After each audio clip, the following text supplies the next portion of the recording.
let's transition over to where we're at with Hex right now. And we're getting to this even a little bit earlier in the podcast because it is really there's a lot of drama from some people on Twitter. If you weren't even on Twitter, you wouldn't even know it. So there's Right. always that, which is beautiful. And we're going to kind of attack that whole angle in general, whether you're invested in Hex, Bitcoin, whatever, any crypto, or heck, any investment really, but just kind of seeing the market psychology through the prism of some kind of reactionary social media outlet like Twitter versus just you maybe looking at the price and experiencing your own life and maybe not even really looking at the price that much because in markets, we haven't always had Twitter, as much as it, that may seem unreal, but I mean, there was a day where, you maybe just checked a ticker a couple of times a day or something like that, or never even looked at it. And now we've got people live reacting and flipping out about things that the creator are doing and things like that. So it is a whole new world. But with Hex right now, when I first wrote these notes, I put about to break 2 cents. Since yesterday, we've been primarily below 2 cents with Hex. As I said at the as I said at the intro there, I think it got as low as about 0.017 that I saw. So we have been there. So first off, I'll ask you this before we get into the even greater discussion at EWOC.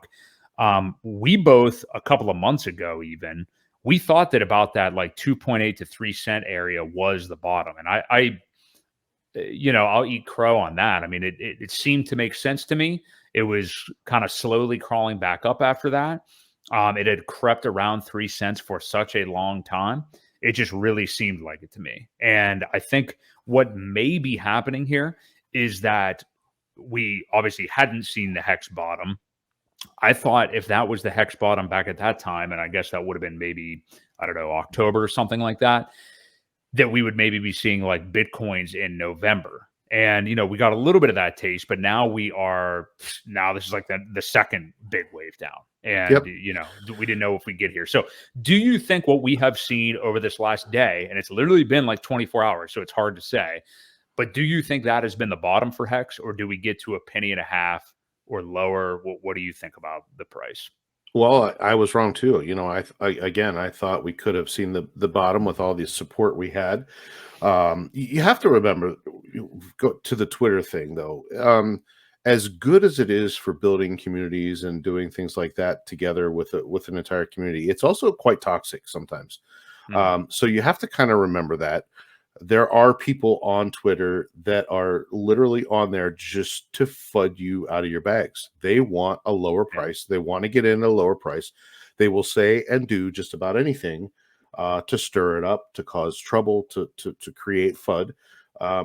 And that's kind of primarily what they're there for. They create these accounts, get a lot of followers by bots or whatever it may be, so they look kind of influential or whatever, and then just start FUDding everything they can.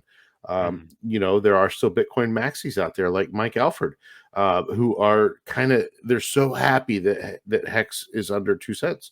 Yeah, like, he's got a hard on about it. Yeah, dude, didn't your company just file bankruptcy as Bitcoin miners? Like, you should probably worry about your own house. He's also been just constantly obsessing over this Binance stuff, which maybe there'll be some truth to some things he's been saying. But anyway. Maybe he's grasping at straws anyway. But back to my point was, there's a lot of Bitcoin maxis that have always been threatened by Hex because of what it is, because they don't like Richard, because Richard changed camps. He's no longer in their corner anymore. So, now they want to FUD it, and they don't want it to survive because they are threatened by it. So you're going to see a lot of that. Eric Wall's another one. He's kind of maintained that I'm just here to be that person that creates the chaos, creates the FUD, whatever. Richard told him to be that personality, and he's kind of stuck with it at that point. So, or he maintains that anyway. We'll see.